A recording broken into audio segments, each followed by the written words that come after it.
राज्यभर हनुमान जयंतीचा उत्साह आहे आणि याच उत्साहाच्या निमित्ताने अनेक भागामध्ये वेगवेगळ्या परंपरा असतात। तशीच ही एक वेगळी परंपरा आहे। माझ्या पाठीमागे जर पाहिलं तर या शेकडो महिला आज या ठिकाणी पुऱ्या लाटण्याचं काम सुरू आहे। एकीकडे पुरुष मंडळी सगळी पुऱ्या तळण्याचं काम करतायत। शेकडो वर्षाची ही परंपरा आहे। गावचं ग्रामदैवत असलेल्या हनुमंतरायाचा जन्मोत्सव असा वेगळ्या पद्धतीने गुळवणी पुऱ्या आणि तिखट अशी झणझणीत चटणी असा हा सगळा मिलाप या ठिकाणी पाहायला मिळणार आहे। खरं तर याची तयारी एक दिवस आधीच सुरू झालेली आहे आणि घराघरातल्या महिला सगळ्या या ठिकाणी या पुऱ्या लाटताना दिसतात।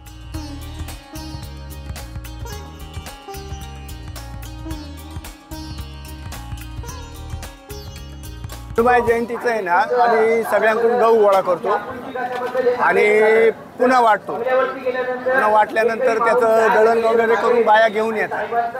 त्याच्यानंतर ते स्वतः हे करतात आणि आम्ही तळून सकाळचा हा प्रसाद वाटला जातो संपूर्ण गावाला। कांद्याची मिरची जवळजवळ 10 ते 15 गोणी कांद्याची मिरची आणि गुळवणी 2 ते 4 बॅलर ती गुळवणी असते।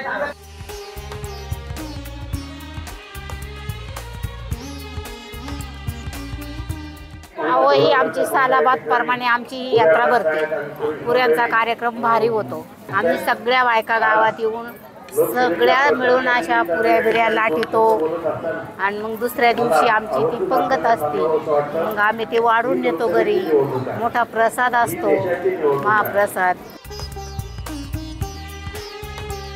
तब्बल 2 लाख पुऱ्यांचं नियोजन या निमित्ताने या ठिकाणी करण्यात आलेला आहे। हा सगळा तिखट गोड महाप्रसाद या निमित्ताने या ठिकाणच्या नागरिकांना भाविकांना खायला मिळणार आहे। स्मिता शिंदे, रायचंद शिंदे, न्यूज 18 लोकमत, आंबेगाव, पुणे।